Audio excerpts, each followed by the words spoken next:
السلام علیکم جی. نو waste of time. جلدی سے چلتے ہیں اگلی ایپیسوڈ کی طرف، لیکن اس سے پہلے اگر کوئی نیا آیا ہے تو پہلے سٹوری سن لو یار. اس کے بعد اگر لگے کہ چینل کو سبسکرائب کرنا چاہیے تو کر لینا، اور اگر لگے کہ ویڈیو کو لائک کرنا چاہیے تو کر دینا. کمنٹ کرو یا نہ کرو، اب کی مرضی کی بات ہے. چلیے چلتے ہیں آج کی نیکسٹ ایپیسوڈ کی طرف. وہ سویرا کا ہاتھ تھامے محبت سے اسے لے کر ٹیبل پر آیا تھا. دادا سائیں نے ایک ناگوار نظر ان دونوں پر ڈالی. بڑی جلدی اتر گیا عشق کا خمار مقدم سائیں. مجھے تو لگتا تھا کہ تم حوریہ سے محبت کرتے ہو، لیکن تمہیں دیکھ کر تو مجھے ایسا محسوس نہیں ہو رہا. گھر کی بچی 1 مہینے سے غائب ہے اور تو عیاشیاں کرتے پھر رہے ہو. کبھی اپنے عیاش دوستوں کے ساتھ شراب خانے میں ملتے ہو تو کبھی شکار کھیلنے جا رہے ہو. اور اب انہوں نے ایک نظر سویرا کی طرف دیکھا اور نظر پھیر گئے. اور اب سب کچھ بھلا کر سکون سے اپنی زندگی گزارنے کے بارے میں سوچ رہا ہوں تو اس میں کیا غلط ہے؟ دادا سائیں، آپ کی نواسی گھر چھوڑنے سے پہلے سوچ کر چھوڑتی. بالکل صحیح کہہ رہا ہے مقدم سائیں. اب آدھی رات کو گھر چھوڑ کر گئی ہے، ہمیں کیا پتہ اکیلی گئی ہے یا کسی کے ساتھ بھاگ گئی ہے. اور ویسے بھی رات کو گھر سے نکلنے والی لڑکیوں کو ڈھونڈا نہیں جاتا، اور اگر غلطی سے مل جائیں تو وہیں پر گولی مار دی جاتی ہے. رضوانہ نے اپنی کرسی گھسیٹتے ہوئے کہا. خبردار رضوانہ، ایک لفظ استعمال مت کرنا میری حوریہ کے خلاف. میری حوریہ وہ ہیرا ہے جسے پردوں میں بھی چھپا لیا جائے تو بھی اس کی چمک کم نہیں ہوتی. دادا سائیں، ایسے ہیرے کو گھر پر رہنا چاہیے، نہ کہ آدھی رات کو گھر سے غائب ہو جانا چاہیے. مقدم کے الفاظ نے انہیں اس کی طرف دیکھنے پر مجبور کر دیا. سویرا ڈارلنگ، میں جلدی آنے کی کوشش کروں گا، اور اگر میں اس کوشش میں کامیاب ہو گیا تو میں اور تم باہر چلیں گے.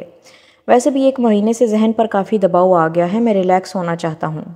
سوچ رہا ہوں کچھ دن کے لیے کہیں باہر چلا جاؤں سویرا کے ساتھ. وہ بول ہی رہا تھا جب دادا سائیں نے غصے سے اپنی کرسی چھوڑی اور اندر چلے گئے. اب کیا چاہتے ہیں آپ؟ ساری زندگی آپ کی نواسی کا انتظار کرتا رہوں؟ اپنی زندگی جینا چھوڑ دوں؟ وہ اونچی آواز میں انہیں سنانے والے انداز میں کہہ رہا تھا، جبکہ دادا سائیں اس کی آواز پر بھی نہ پلٹے. آج مقدم نے انہیں ہرٹ کیا تھا. حد ہے، مطلب اپنی زندگی جینا چھوڑ دوں؟ کیونکہ ان کی نواسی رات اندھیرے میں گھر سے غائب ہو گئی ہے. وہ بھی کھانا چھوڑ کے اٹھنے لگا جب سویرا نے اس کا ہاتھ تھام لیا. مقدم سائیں، اس طرح سے کھانا چھوڑ کے نہیں جاتے. پلیز دیکھیں، اگر آپ کچھ نہیں کھائیں گے تو میں بھی سارا دن بھوکی ہی رہوں گی، اور مجھے یقین ہے کہ آپ یہ نہیں چاہیں گے کہ میں سارا دن بھوکی رہوں. وہ اسے جان لٹاتی نظروں سے دیکھتے ہوئے بولی تو وہ دلکشی سے مسکراتا دوبارہ بیٹھ گیا. ایک شرط پہ کھاؤں گا، اگر اپنے ہاتھوں سے کھلاؤ گی تو. مقدم نے شرارت سے کہا تو وہ نازیہ رضوانہ کو دیکھنے لگی. او کم آن یار، آپ بیٹھ کے شرمانے مت لگ جانا. عجیب سی چڑ ہو گئی ہے مجھے شرم و حیا سے. تم کھلا رہی ہو یا میں ایسے ہی چلا جاؤں؟ وہ دھمکی دینے والے انداز میں بولا تھا. سویرا فوراً ہی اس کے لیے بریڈ پر جیم لگانے لگی اور پھر بنا کسی کی پرواہ کیے محبت سے اپنے ہاتھوں سے اسے ناشتہ کروانے لگی. جنید کی آنکھ کھلی تو تائشہ اس کے بالکل قریب ہی گہری نیند میں سو رہی تھی. حوریہ کو ڈھونڈنے میں اس نے اپنی جان لگائی تھی لیکن وہ کہیں نہ ملی. حوریہ کی وجہ سے ان سب کی زندگی ایک جگہ رکی ہوئی تھی، اور جس کی زندگی حوریہ تھی وہ اپنی زندگی میں آگے بڑھ چکا تھا. اسے ابھی تک یقین نہیں آیا تھا کہ مقدم شاہ کے دل میں اس کی محبت اتنی جلدی ختم ہو گئی. حوریہ کے بغیر بھی اس کا وقت اچھا گزرنے لگا تھا. جنید اٹھ کر باہر جانے لگا جب اس کی نظر تائشہ کے بریسلٹ پر پڑی. جب سے تائشہ کو پہنایا تھا اس نے ابھی تک نہ اتارا، اور اس کے لیے یہی کافی تھا کہ وہ یہ رشتہ قبول کر چکی ہے. کچھ دن پہلے تائشہ نے اپنا فون بند کر دیا تھا. جنید نہیں جانتا تھا وجہ. اس نے اس کا فون چیک کیا تو اس پر صرف اماں سائیں کی فون کال آئی تھی. ملک نے اسے فون کرنا چھوڑ دیا تھا. تو کیا ہوا؟ کیا اب وہ اپنی ماں سے بھی بات نہیں کرنا چاہتی؟ جنید وجہ نہیں سمجھ پایا، لیکن وہ تائشہ میں آتے ہر دن ایک نئے بدلاؤ کو دیکھ کر بہت خوش تھا. اس نے 1 ماہ میں جو بات نوٹ کی تھی وہ یہ تھی کہ تائشہ چھوٹی چھوٹی باتوں پر خوش ہونے والی تھی. اسے اپنی تعریف بہت پسند تھی. اسے ہمیشہ تیار رہنا پسند تھا. جنید جب گھر واپس آتا تو وہ اسے اپنے سامنے فریش نظر آتی. گھر کے سارے کام کرنے کے باوجود بھی وہ اتنی فریش کیسے رہتی تھی جنید سمجھ نہیں پاتا تھا. شاید یہ سب کچھ اس کے شوق کی وجہ سے تائشہ کو سجنے سنورنے کا شوق تھا. اب 2 دن پہلے کچن میں روٹیاں پکاتے ہوئے تائشہ کی نظر اچانک اپنی دائیں جانب بالوں پر پڑی جن کی نیچے سے کٹنگ خراب ہو چکی تھی. تائشہ نے وہیں روٹی کا پیڑا چھوڑا اور پہلے اپنے بال ٹھیک کیے اور پھر اپنے موبائل میں 15-16 سیلفیاں لی. پھر باقی سب کو ڈیلیٹ کر کے صرف 2 ہی اسے دکھائیں، اور انہیں دکھانے کا مقصد صرف تعریف وصول کرنا تھا. وہ آئے دن فیشن کرتی، ہر روز ایک الگ لک میں اسے نظر آتی. وہ آئے دن اس پر بجلیاں گرانے لگی تھی. اور پھر جنید اس کی تعریف میں جب چاند سورج ایک کرنے کو بیٹھتا تو شرما شرما کے اپنی تعریف پہ شکریہ ادا کرتی۔ کہیں نہ کہیں یہ رشتہ زبردستی کا تھا، لیکن تائشہ اسے بالکل ایمانداری سے نبھا رہی تھی، جیسے شادی ان دونوں کی مرضی سے ہوئی ہو۔ جب شروع میں جنید اس کے قریب جاتا تو وہ اکثر اماں سائیں کا نام لیتی، لیکن اسے سمجھ نہیں آ رہا تھا کہ ان کو اس رشتے سے اعتراض کیوں ہے، وہ رضوانہ سے اتنا کیوں ڈرتی ہے۔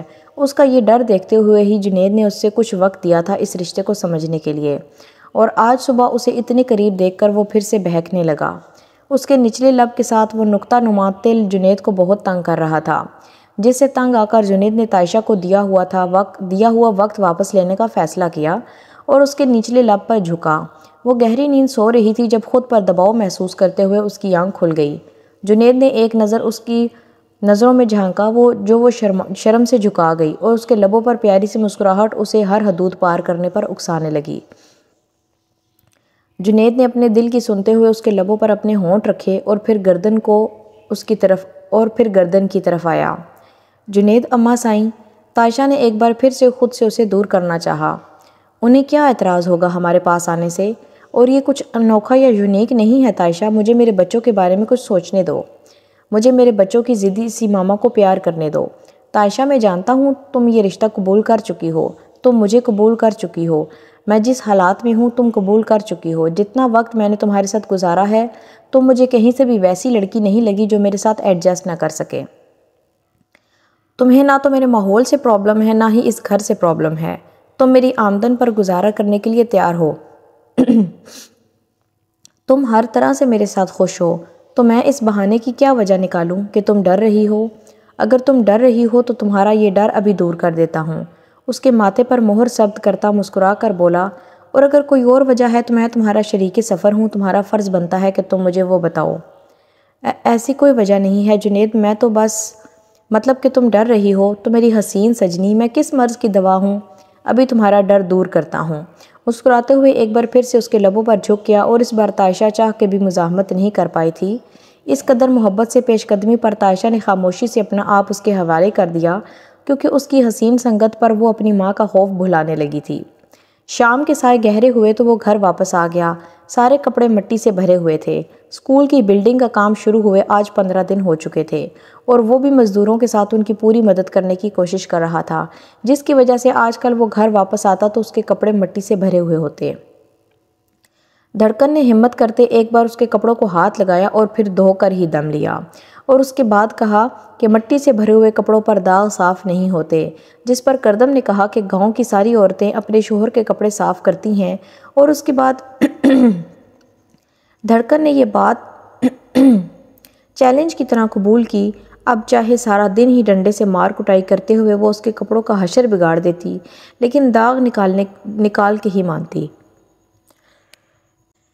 آج وہ گھر واپس آیا تھا، روز کی بنسبت گھر میں خاموشی تھی۔ ایک نظر اپنے کمرے کی طرف دیکھا تو وہاں کوئی نہ تھا۔ وہ آگے بڑھ گیا، گھر کے کونے میں کچن تھا، اور آج کل دھڑکن یوٹیوب سے اس کے لیے کچھ نہ کچھ بنانا سیکھ رہی تھی۔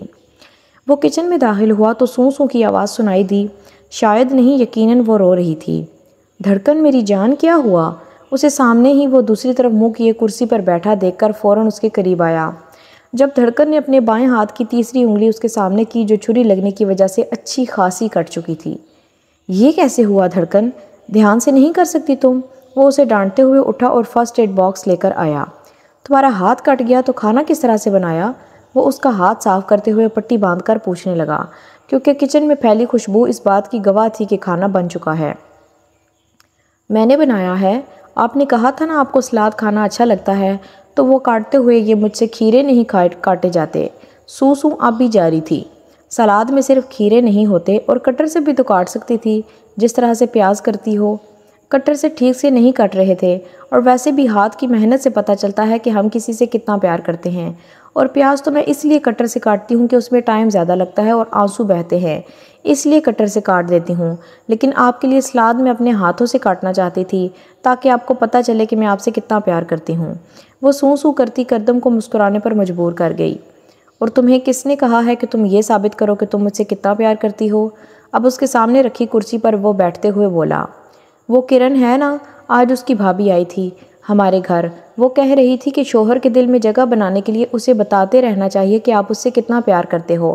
ضروری نہیں کہ لفظوں سے بتاؤ، آپ اس کا خیال رکھ کے، اس کی پسند کی چیزیں بنا کے، اس کی ہر چیز کا دھیان رکھ کے بھی اسے بتا سکتے ہو کہ آپ اسے کتنا پیار کرتے ہو۔ پیار لفظوں کا محتاج نہیں ہوتا، اور میں بھی وہی کر رہی تھی کہ میرا ہاتھ کٹ گیا اور اتنا خون بہہ گیا میرا۔ اس نے ایک نظر زمین کی طرف دیکھا جہاں کچھ بوندیں پڑی تھیں۔ کوئی بات نہیں، تم مجھ سے پیار کرتی ہو، میں جانتا ہوں، اور ایسے ثابت کرنے کی ضرورت نہیں ہے، لیکن تم جو میرے لیے کر رہی ہو نا، یہ ساری چیزیں تمہاری محبت کو ثابت کرتی ہیں۔ تمہارا سب کچھ چھوڑ کر یہاں میرے پاس آنا، میرا اتنا خیال رکھنا، میرے کپڑے جوتے کھانا، تم ہر چیز ٹائم پہ کرنے کی کوشش کرتی ہو، جبکہ یہاں آنے سے پہلے تمہیں یہ سب کچھ آتا بھی نہیں تھا۔ کیوں؟ کیا اتنا پیار کافی نہیں ہے مجھ سے محبت ثابت کرنے کے لیے؟ اب کیا تاج محل بنواؤ گی میری محبت میں؟ وہ سیریس انداز میں کہتا اینڈ پر شرارت سے بولا۔ جی نہیں، تاج محل آپ بنوائیں گے، اب سب کچھ میں کروں؟ ایک تو میرا اتنا سارا خون بہہ گیا، مجھے لگتا ہے کہ مجھے بلڈ لگے گا۔ دھڑکن نے ایک بار پھر سے زمین پر گرا ہوا اپنا خون دیکھا، جبکہ کردم اس کے انداز پر اس سے کرسی سے اٹھا کر اپنے بیڈ روم میں لے گیا۔ وہ جب اپنا خون دیکھنے والی تھی ایسا ہی کہنے والی تھی۔ دادا سائیں آج پورے 1 ماہ کے بعد آہانہ کے کمرے میں آئے تھے۔ سب کچھ اتنا اچانک ہوا تھا، سب کچھ بدل چکا تھا۔ انہوں نے ساری زندگی آہانہ کی بیٹی کی قدر نہ کی، اور جب اس کی قدر ہوئی تو وہ ان سے دور ہو گئی۔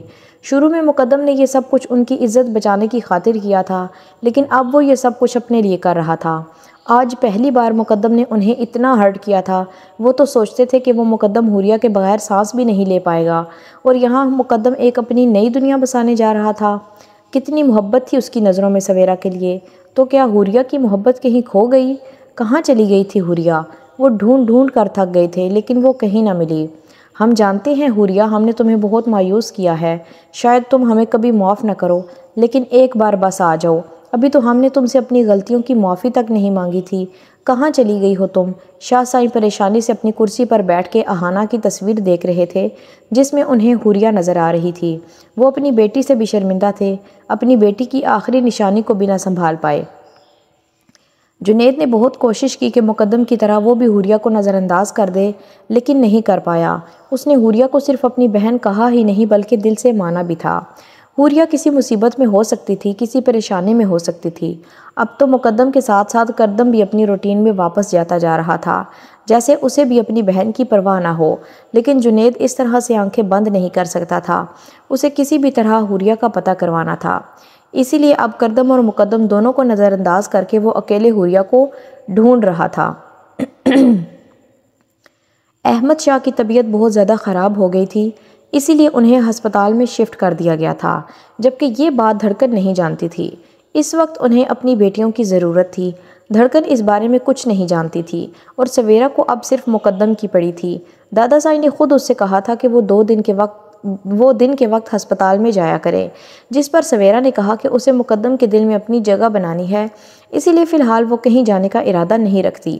کردم کے علاوہ مقدم بھی 2-3 بار ہسپتال ہو کے آیا تھا۔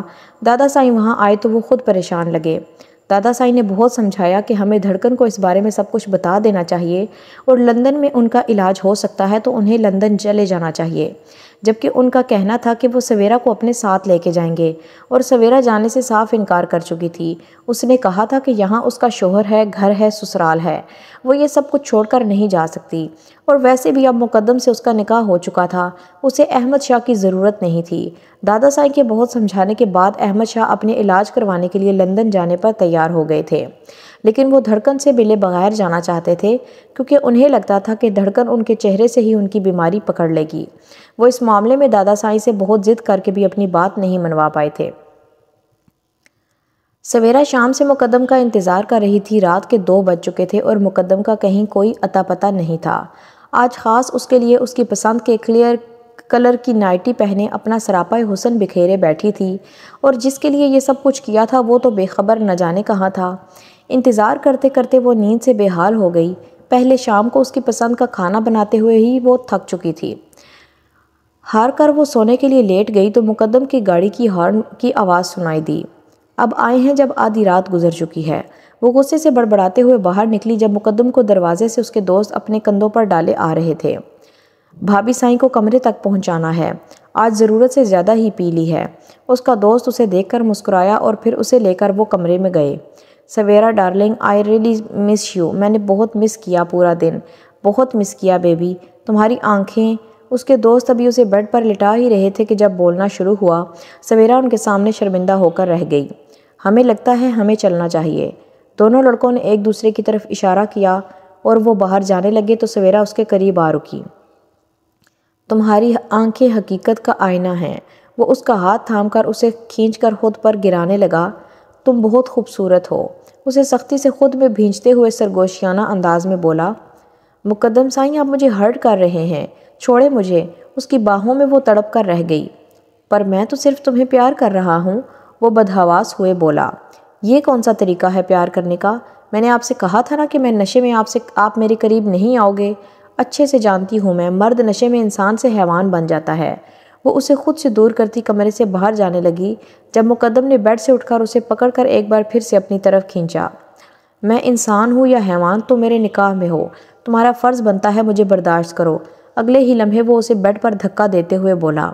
معاف کیجیے گا مقدم سائیں، لیکن میں سویرا ہوں، حوریہ نہیں ہوں جس پر آپ کی یہ زور زبردستی اور بے دردی چلے گی۔ وہ اسے دھکا دیتے ہوئے بیڈ سے اٹھی اور اپنا دوپٹہ اٹھاتے کمرے سے باہر نکل گئی۔ اس وقت اس کے قریب رکنا سویرا کو مناسب نہ لگا۔ وہ کافی دیر انتظار کرتی رہی، شاید وہ اس کے پیچھے آئے گا، لیکن وہ نہ آیا۔ سو گئے ہوں گے، سویرا خود سے کہتی بیڈ پر آ بیٹھی، جبکہ مقدم کا انداز آج اسے بالکل اچھا نہ لگا تھا۔ لیکن جو بھی تھا، اسے اس طرح سے مقدم کو خود سے دور نہیں کرنا چاہیے تھا، کہیں وہ اس بات پر اس سے ناراض نہ ہو جائے۔ یہ کیا ہو رہا ہے؟ وہ تھوڑی دیر پہلے ہی کالج سے واپس آئی تھی اور کام ختم ہونے کی وجہ سے آج کردم بھی جلدی گھر واپس آ گیا تھا۔ پڑھائی کر رہی ہوں، ہماری ٹیچر ریحانہ بہت سخت ہے، اب تو وہ مجھے اسپیشل بھی نہیں سمجھتی، مجھے ڈانٹتی بھی ہیں۔ دھڑکن نے جب اسے آ کر بتایا تھا کہ سب لوگ اسے اسپیشل ٹریٹ کرتے ہیں اور اسے اچھا نہیں لگتا، تو کردم خود اس کے کالج گیا اور وہاں کی ٹیچر سے بات کی تھی کہ دھڑکن بھی ان کی اسٹوڈنٹ ہے اور دھڑکن کے ساتھ بھی نارمل رہا کریں۔ اب وہ بھی ایک عام اسٹوڈنٹ کی طرح کالج میں رہ رہی تھی اور اب اس کی بہت ساری دوست بھی بن چکی تھیں، پر اب عام اسٹوڈنٹس کی طرح اسے بھی بہت ڈانٹ پڑ رہی تھی، خاص کر اردو کے پیریڈ میں۔ بس آج کل وہ اردو پڑھنے میں کچھ زیادہ ہی مصروف تھی۔ لیکن دھڑکن، کل تو سنڈے ہے نا، سنڈے کو چھٹی ہوتی ہے، تم یہ سب کچھ کل کر لینا، پھر فی الحال مجھے وقت دو۔ وہ اس کی کتابیں بند کرتا ہوا اس کا ہاتھ کھینچ کر اپنی طرف لے آیا۔ کردم سائیں، باقی بکس کل پڑھوں گی، آج اردو پڑھنے دیں۔ وہ پھر سے کتاب کھولنے لگی جب کردم نے ایک دفعہ پھر سے اپنی طرف کھینچا۔ تھوڑا سا ترس کھاؤ دھڑکن سائیں، تم اچھی اسٹوڈنٹ بننے کے چکر میں اپنے شوہر پر بالکل دھیان نہیں دے رہی ہو، اور اگر تم نے ایسا کیا تو میں بالکل اچھا ہسبینڈ نہیں رہوں گا۔ وہ اس کی بکس بند کرتے ہوئے اسے کرسی سے اٹھا کر باہر لے آیا۔ لیکن کردم سائیں، میں نے تو آپ کو اچھے ہسبینڈ کا سرٹیفکیٹ دیا ہی نہیں، تو آپ نے اپنے پاس سے کیسے اندازہ لگا لیا کہ آپ اچھے ہسبینڈ ہیں یا نہیں؟ وہ اس کی گردن میں باہیں ڈالتی اس کے سینے پر اپنا سر رکھ گئی، جبکہ اس کی آہستہ آہستہ قدم اٹھاتی ان کے پیچھے آ رہی تھی۔ اس کی کیٹی آہستہ آہستہ قدم اٹھاتی ان کے پیچھے آ رہی تھی۔ یار دھڑکن، تم نے اسے کتنی بری عادت ڈال دی ہے ہمارے پیچھے چلنے کی، وہ اسے دیکھ کر بولا۔ ایسا مت کہیں، میری کیٹی کو کوئی گندی عادت نہیں ہے، وہ بہت سویٹ ہے، دھڑکن منہ بسور کر بولی۔ ویسے ہم کہاں جا رہے ہیں؟ اسے دروازے کی طرف بڑھتا دیکھ کر وہ نیچے اترنے کی کوشش کرنے لگی۔ ڈیٹ پہ، کردم نے سرگوشی نما آواز میں کہا تو وہ مسکرائی۔ مطلب آپ مجھے ڈیرے پر لے کے جا رہے ہیں؟ وہ جب سے یہاں آئے تھے تب سے ہی دھڑکن نے دیکھنے کا شوق پال رکھا تھا، اور کردم نے اسے یہ کہہ کر ٹال دیا تھا کہ وہ ایک دن اسے ڈیٹ پر ڈیرے پر لے کے جائے گا۔ اس کے چہکنے پر وہ مسکرایا۔ ہاں میری جان، ہم ڈیرے پر جا رہے ہیں، پہلے مجھے نیچے اتارے، میں چل کے جاؤں گی، باہر گاؤں والے کیا کہیں گے؟ کہیں گے کردم سائیں نے اپنی پٹاخہ سائیں کو بہت پیار کرتا ہے، اس کے پاؤں گندے نہ ہو جائیں، اسی لیے اسے اٹھا کے لے کے چل رہا ہے۔ کردم نے شرارتی انداز میں آنکھ دبائی۔ بالکل بھی نہیں، میں اپنے پیروں پر چلوں گی۔ وہ تیز تیز ہاتھ پیر اگلے ہی پل نیچے تھی اور اپنا دوپٹہ سر پہ سجاتی ہوئی گھر سے باہر نکلی، اور کردم نے جب کیٹی کی طرف اشارہ کیا تو وہ اسے اپنی باہوں میں اٹھاتی اس کے آگے آگے چل دی۔ پھر اسے احساس ہوا کہ اسے تو ڈیرے کا راستہ ہی نہیں آتا۔ خیر، کردم کے پیچھے چلنا اس نے زیادہ بہتر سمجھا۔ مقدم باہر آیا تو سویرا اسے سامنے سے آتی دکھائی دی۔ اس پر ایک ناگوار سی نظر ڈالتا وہ سیڑھیاں اترنے لگا۔ مقدم سائیں، آپ مجھ سے خفا ہیں؟ وہ تقریباً بھاگ کر اس کے قریب آئی تھی۔ کیا مجھے نہیں ہونا چاہیے؟ الٹا اس سے وہ سوال کرنے لگا۔ بالکل ہونا چاہیے، میں نے حرکت ہی ایسی کی ہے، پلیز مجھے معاف کر دے، میرا وہ ہرگز مطلب نہیں تھا۔ تمہارا کیا مطلب تھا اور کیا نہیں مجھے بس یہ پتا ہے کہ تم نے مجھے دھتکارا ہے۔ میرے قریب آنے پر تم مجھ سے دور رہتی ہو۔ کل رات تم اپنی مرضی سے میرے کمرے میں آئی تھی، اب میرے کمرے میں واپس مت آنا، کیونکہ جو مقدم کو ایک بار انکار کرتا ہے مقدم شاہ اسے واپس پلٹ کر نہیں دیکھتا۔ لیکن تمہاری آنکھیں، وہ جاتے جاتے اس کے پاس پلٹ آیا، میں تمہیں آخری موقع دے رہا ہوں صرف تمہاری آنکھوں کی وجہ سے۔ اب جاؤ موڈ ٹھیک کرو اور رات کو میرا موڈ ٹھیک کرنا۔ وہ اس کا گال تھپ تھپاتا بنا کسی سے کچھ کہے حویلی سے باہر نکل گیا۔ ماشاءاللہ سویرا بیٹا تم کتنی خوبصورت لگ رہی ہو، آج تو میرا بیٹا بچ کر دکھائے تم سے۔ سویرا اپنے تمام تر جلوے بکھیر رہی تھی، آج وہ دل سے صرف اور صرف مقدم کے لیے تیار ہوئی تھی۔ حسین تو وہ پہلے ہی بہت تھی، لیکن آج اس کی تیاری نے اسے 4 چاند لگا دیے تھے۔ میرا بھی یہی ارادہ ہے اماں سائیں کہ آپ کا بیٹا آج مجھ سے بچ نہ جائے، لیکن آپ ذرا احتیاط کیجیے گا، کل کی طرح کمرے میں نہ آ جائے گا منہ اٹھا کر۔ خیر شام ہونے والی ہے، مقدم سائیں کبھی بھی واپس آتے ہوں گے۔ وہ اماں سائیں کو شرمندہ دیکھ کر بولی، اور اگر آج رات وہ نشے میں بھی ہوئے نا تو بھی میں ان کو خود سے دور کرنے کی کوشش ہرگز نہیں کروں گی۔ کل بھی وہ مجھ سے خفا ہو گئے تھے، اب میں انہیں خود سے ناراض نہیں ہونے دوں گی۔ وہ خود کو آئینے میں دیکھتی خود سے عہد کرتے ہوئے بولی۔ تائشہ آئینے کے سامنے کھڑی اپنی تیاری دیکھ رہی تھی جب اچانک اس کا سر گھوما، اس سے پہلے کہ وہ گرتی جنید نے اسے پکڑ لیا۔ کیا ہوا حسین سجنی، تم تو گرتی پھر رہی ہو، کچھ کھایا پیا کرو، اگر یہی حالت رہی تو بیمار پڑ جاؤ گی۔ ارے نہیں میں بالکل ٹھیک ہوں۔ اچھا اب بتاؤ میں کیسی لگ رہی ہوں؟ وہ اسے مطمئن کر کے اپنی طرف متوجہ کرنے لگی، جبکہ وہ اسے جواب دینے کی بجائے آگے پیچھے دیکھنے لگا۔ میں تم سے پوچھ رہی ہوں جنید میں کیسی لگ رہی ہوں، بتاؤ مجھے۔ اس کے اگنور کرنے پر وہ تلملا کے رہ گئی۔ جنید میں کچھ پوچھ رہی ہوں، تم بتا رہے ہو یا؟ وہ اسے غصے سے گھورنے لگی جبکہ جنید کا سارا دھیان اپنے موبائل پہ تھا۔ جنید سائیں میں کیسی لگ رہی ہوں پلیز بتائیں مجھے۔ تائشہ نے اس بار عزت کے دائرے میں رہتے ہوئے اسے نہ صرف آپ کہہ کر مخاطب کیا بلکہ بہت لاڈ سے جنید سائیں بھی کہا، جس پر جنید نے مسکراتے ہوئے اس کا ہاتھ پکڑ کر اسے اپنے سامنے کیا۔ شہزادی لگ رہی ہو جو کسی محل سے بھٹک کر جنگلوں میں آئی ہو اور انہی جنگلوں میں موجود ایک مسافر کو اپنا دیوانہ کر چکی ہو، اتنا دیوانہ کہ اب وہ دیوانہ تمہیں دیکھے بغیر رہ ہی نہیں سکتا۔ میری حسین سجنی، وہ اس کی کمر میں ہاتھ ڈالتا اسے مزید اپنے قریب کرتے ہوئے بولا، جبکہ وہ مسکراتے ہوئے اس کے سینے پر اپنا سر رکھ گئی۔ ارے مقدم سائیں آپ یہاں، اندر آئیں، باہر کیوں کھڑے ہیں؟ کردم اسے دیکھ کر خوش دلی سے بولا جبکہ وہ منہ بنائے اندر داخل ہوا۔ بس بہت ہو گیا کردم سائیں، آپ جو کہہ رہے ہیں میں کر رہا ہوں، اور اس کے باوجود بھی آپ مجھے نہیں بتا رہے کہ میری… وہ ابھی بول ہی رہا تھا کہ دھڑکن آ گئی۔ مقدم لالا شکر ہے آپ کو بھی وقت ملا آنے کا۔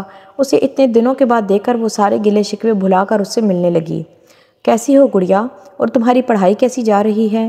اس سے ملتے ہوئے وہ مسکرا کر بولا جبکہ منہ ابھی بھی اس کا بنا ہوا تھا۔ دھڑکن تم چائے بناؤ اپنے لالا کے لیے، تب تک ہم اندر بیٹھتے ہیں۔ کردم نے دھڑکن سے کہا تو مقدم کے کان کھڑے ہو گئے۔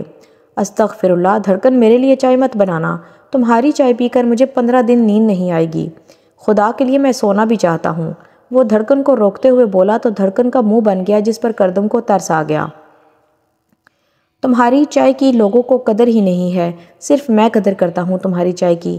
جاؤ میری جان، بناؤ میرے لیے چائے، نہیں پینی تو نہ صحیح مقدم سائیں، لیکن میری بیوی کی بےزتی مت کرو، وہ انگلی دکھا کر بولا جس پر دھڑکن کا موڈ پھر سے خوشحال ہو گیا۔ جبکہ ان دونوں کو باتیں کرتے ہوئے چھوڑ کر مقدم نے بیٹھک کا راستہ لیا۔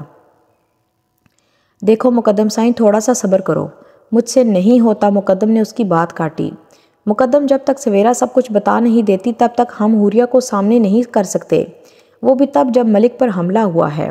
وہ جو کوئی بھی ہے حوریہ کو ہی نہیں بلکہ ملک کو بھی مارنا چاہتا ہے، اور یہ ملک پر تیسرا حملہ تھا حوریہ کے غائب ہونے کے بعد۔ کردم نے سمجھاتے ہوئے کہا، میں اپنی حوریہ کی حفاظت کر سکتا ہوں کردم، لیکن اس کے بغیر نہیں رہ سکتا۔ اب پلیز مجھے بتاؤ کہ تم نے حوریہ کو کہاں رکھا ہے؟ مقدم سمجھنے کی کوشش کرو، میں نے اسے جس جگہ رکھا ہے وہ وہاں محفوظ ہے، تم کیوں نہیں سمجھ رہے؟ اگر وہ اس رات اپنی جان بچا کر وہاں سے نہیں بھاگتی تو وہ آدمی اسے مار دیتا۔ جب تک ہمیں پتہ نہ چلے کہ آخر کون ہے جو حوریہ کا جانی دشمن بنا ہوا ہے، میں حوریہ کو منظر عام پر نہیں لا سکتا، اور یہ بات ہمیں سویرا کے علاوہ اور کوئی نہیں بتا سکتا کہ وہ کون ہے اور حوریہ کی جان کیوں لینا چاہتا ہے۔ وہ جو کوئی بھی ہے ہمارا نہیں بلکہ ملک کا دشمن ہے۔ ملک سے انتقام کی خاطر وہ حوریہ کو بھی جان سے مار دینا چاہتا ہے۔ تھوڑا سا صبر کرو مقدم، حوریہ جہاں بھی ہے بالکل ٹھیک ہے، تم بس سویرا کو اپنی باتوں میں لگاؤ، اسے اپنی محبت کا یقین دلاؤ، کم از کم اتنا یقین کہ وہ تمہیں اس انسان کا نام بتا دے جو حوریہ کو مارنا چاہتا ہے۔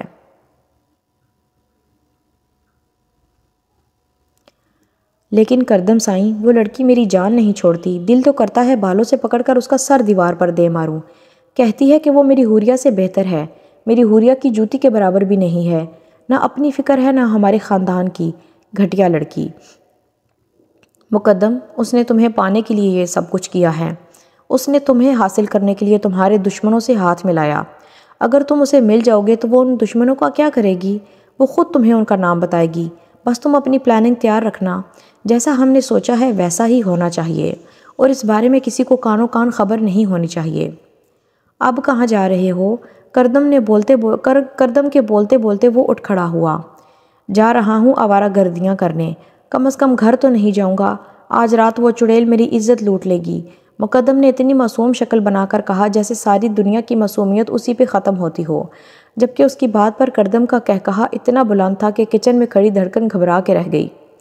یہ دونوں بھائی جب ساتھ ہوتے ہیں انہیں کیا دورے پڑتے ہیں؟ اوپر بڑبڑاتے ہوئے چائے کپ میں اڈیلنے لگی۔ وہ خاموشی سے گھر سے نکلا، کسی سے کچھ بھی کہے بنا اپنے کام پر چلا گیا۔ سارا دن مزدوروں کے ساتھ اسکول کی بلڈنگ پر لگے رہنے کے بعد اس نے گھر کا راستہ لیا، لیکن گھر جانے کے بجائے وہ سامنے والا دروازہ کھٹکھٹاتے ہوئے زاہد سے کہنے لگا، زاہد مجھے تمہارا بائک چاہیے ذرا۔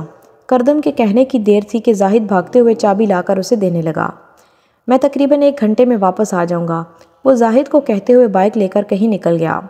وہ کہاں جا رہا تھا جنید نہیں جانتا تھا، بس اسے یقین تھا کہ وہ حوریہ کے معاملے میں اتنا بے خبر نہیں رہ سکتا۔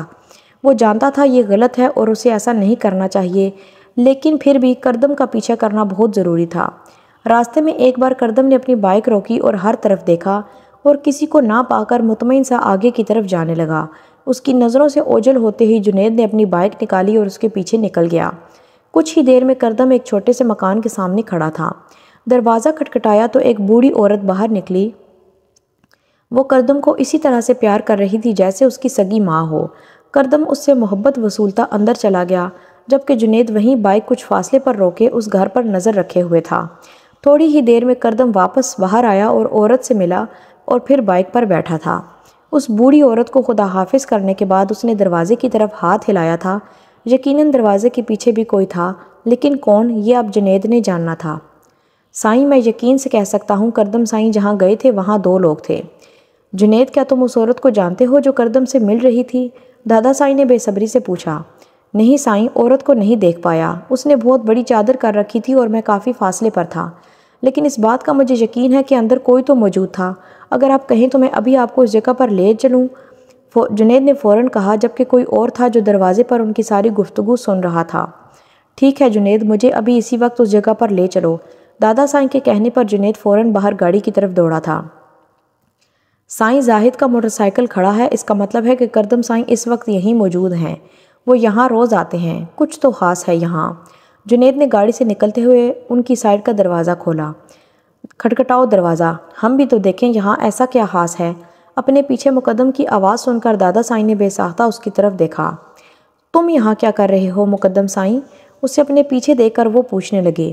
وہی جو آپ کر رہے ہیں، کردم سائیں کا پیچھا، چلو دروازہ کھٹکھٹاؤ، اس نے کہتے ہوئے جنید کو حکم دیا۔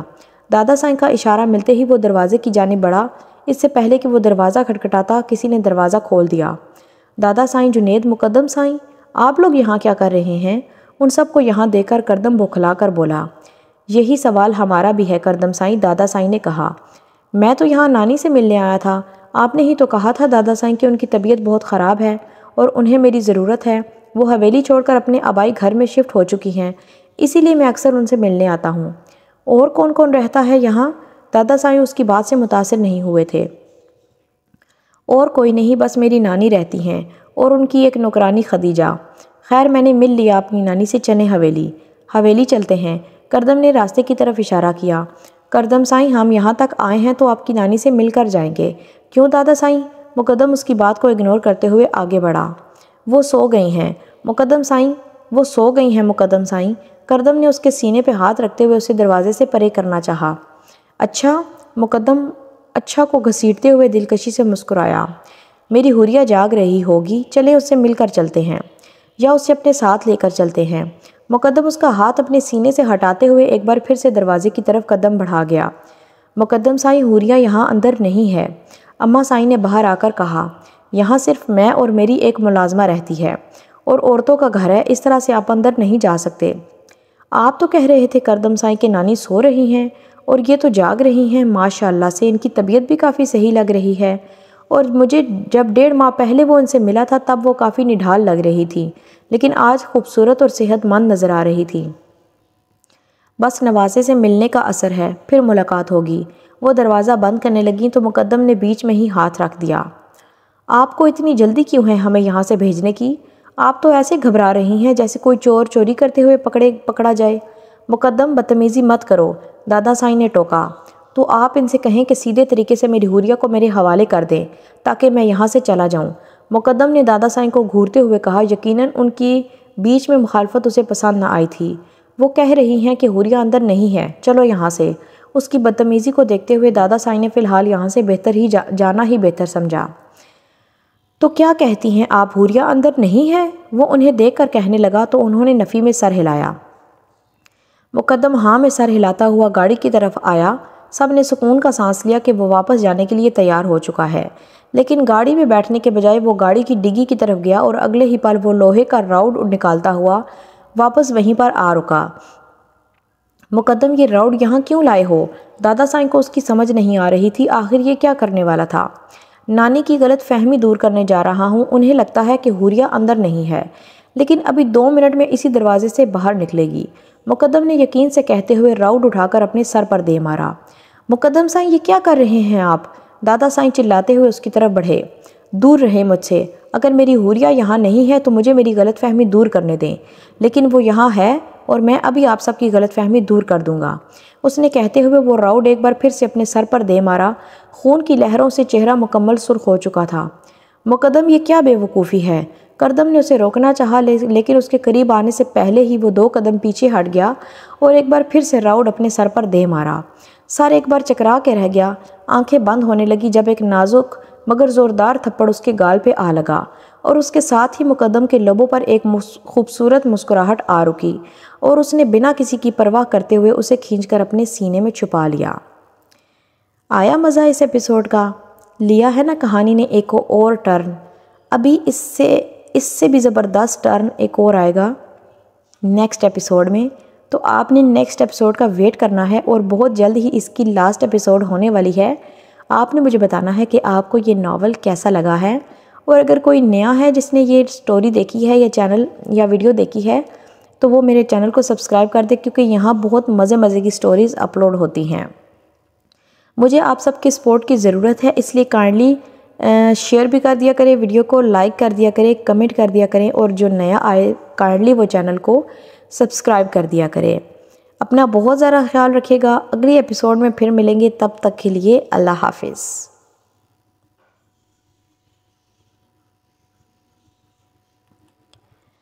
تر جاؤں تر تر